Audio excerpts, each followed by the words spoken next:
Jeff Adult Child. Good to be here. This is part of the series, Building Self from Scratch. This is going to be part 4, okay? And there's going to be one more part after this. And what I want to get into today, and today is the 14th of November here in sunny Shenzhen, China. I want to get into this concept of why we even have to be looking for self in the first place. Why do we have to build self from scratch? Because as we know, we never had sense of self. But why? Why did it happen? We're going to talk about that. That comes back right back to the series I also do, which is under the same series, Healing Toxic Shame, Healing Shame.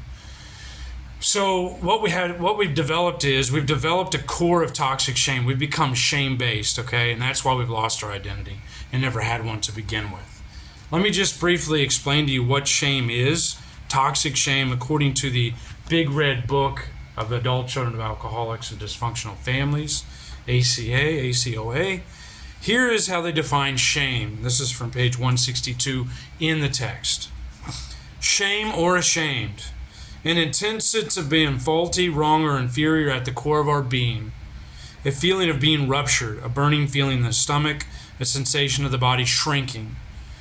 Spiraling inward in the stomach or chest or both, constricted throat, difficulty in speaking, heaviness on the chest, and difficulty breathing, feeling glared at by others. If you can relate to any of that, you've probably got a core of toxic shame. It's a feeling that you're just a mistake. You're a mistake, and that's the best way to put it. And let's read from page 168, a few pages later in the same book. This is part of the Step 4 Shame Inventory. And it talks about this. I want to read this briefly. The Big Book of AA states that resentment is the number one offender. It destroys more alcoholics than anything else. Well, in ACA, we believe shame claims the number one spot. We believe that shame is so potent that a few drops can create a lifetime of lost self. So that is why you don't have an identity, guys. That is the reason that we don't have one. Is because we became shame-based. Okay? Shame often was on the scene before abandonment, which is perhaps the second most troublesome abuse we have faced as children of unhealthy parenting. Shame and abandonment serve as the fear-based launching pad for an outward search for love and security, which we never find in other people, places, or things, addictions, or whatever it might be, relationships, anything. We never find this, guys. We never find it. Shame blinds us to the fact that love is inside each of us waiting to be discovered. To shame a child is to abandon a child. A parent can shame and abandon a child without ever leaving the room because a shamed child feels unlovable and alone at a deep level. Okay? So I'm not going to read any more of that, but that's from the Big Red Book, ACA. You know the people who are shame-based. You can see them walking around. They slouch. They got their head down. They can't look at people in the eyes and smile. You can see they don't have a sense of confidence or self-love, okay? To become shame-based means that you've developed a self-love deficit disorder, SLDD, and I have developed that. It goes back to all of the shame attacks by my mother and to some extent by my father and relatives in the family. Whether it was a sibling, parent, whatever, I became shame-based because I was led to believe I was a worthless sack of shit and I didn't even belong on the face of this planet. That is how I was raised. Those are the messages and the scripts that were given to me and passed down by my caretakers because that was passed down to them, more than likely. Okay? So I wound up with a core of toxic shame and a self-love deficit disorder. If you walk around, you can see people who have healthy self-esteem, who have a positive sense of self. You can see them. They take care of themselves. They walk tall. They seem confident. Their teeth look okay. Their appearance looks okay. They always clean shaven, haircut always. They don't look disheveled or shredded. They don't go through those depressive periods like people who are shame-based do, like me, yours truly, and others. they don't have these issues, man. They don't contemplate suicide, because a relationship ended or something, or because they relapsed on coffee or started smoking e-cigarettes, or because they don't know what they want to do with their life, so might as well kill themselves. They don't think about this stuff, guys. Those people are not shame-based. They probably had a healthy childhood. Somehow they developed a sense of self and they had their own identity, okay?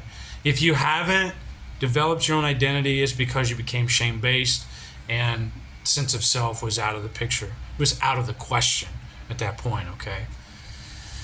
So this is the reason why, and I could have done this video as the second video as part 2 or something, but we're doing it as part 4. But just so you know the underlying reason, it's good to go back and see why have we not developed a sense of self? Why was it not allowed? We didn't have the confidence because we became shame-based, and we didn't feel we had the permission to develop our own sense of self because we were living on this shame-based system, and that does not allow for development of self-esteem, self-identity, none of it. So I just wanted to share that with you. There's a lot of good stuff on that. John Bradshaw, please check out John Bradshaw. He calls Healing the Shame That Binds You. He goes through that series. He's got that. And shame does blind us to the fact that love is inside and we are worthy of love. But shame makes us feel we're unlovable. If you shame a child, you abandon them, you make them feel they're unlovable and like a piece of shit. And when I was a kid, I wrote something when I was 17, not really a kid, but becoming an adult, and I was shamed for it viciously. And I was actually banished to the basement at that time because I wrote a note, a scathing analysis of how my family was handling a mailbox bashing incident. And I just didn't connect with it or feel like it was the right thing they were doing. They were so angry about it and stuff. They got so angry about something like that, but not angry about other things, And I just had my own opinion on it. And my mother found the note. She dug through my stuff, dug through my Bible, and found it in my Bible. She found it. And she really, really reamed me for it and banished me to the basement, ostracized me from upstairs, and just nailed that coffin shut, man. At that point, I was full fucking blown, absolute obliteration of self, extreme hatred and rage, full of hate, full of rage, ready to destroy the world, wanted to kill people, hated myself, hated my family. And at that point, I had developed a shame-based existence. Because of that, that was the final straw right there. Boom, boom. Sounded the death knell for this old boy. So that's what I wanted to go through today. Why we had a lack of self, and why we're having to do this in the first place.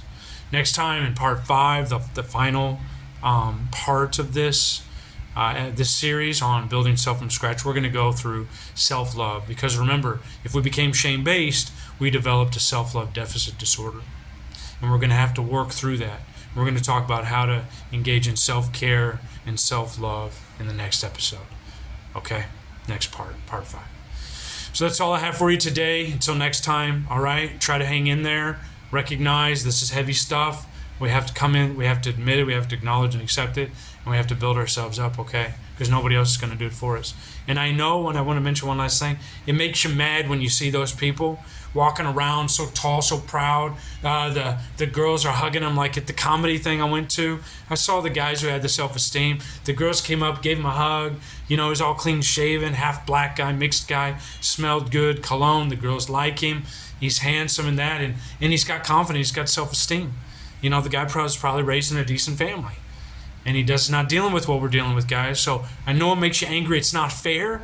It sucks. It fucking sucks to have to deal with this. But we can and we will do it. Keep your hope alive, man. Connect with HP and know it's not over till that fat lady sings, okay? Till that fat bitch sings, it ain't over. My brothers and sisters, it ain't over. Use the anger and the hate and the rage to drive you to keep moving forward and don't give up, okay? Stay up. I'm with you. Stay up. I love you. Hang in there, brothers and sisters. We're going to build self from scratch. We're going to heal the core of toxic shame. Next time. Love you guys. Peace.